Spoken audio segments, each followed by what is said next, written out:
先来看视频。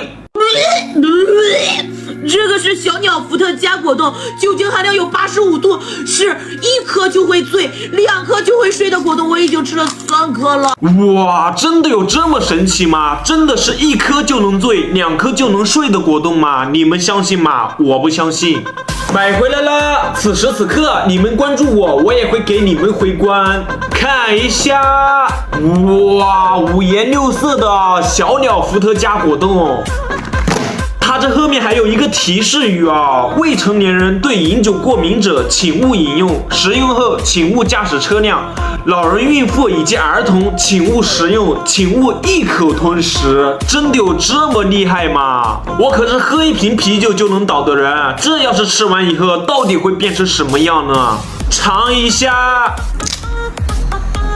哇，闻起来确实有一股浓浓的酒味啊，尝一下。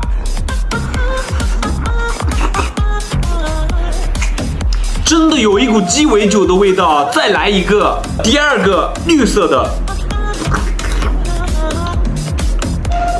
确实有一股浓浓的酒味儿，而且还是苹果味的，但是我也没有感觉到一丁点醉呀。再多来几颗试一下，第3颗，第4颗，第5颗。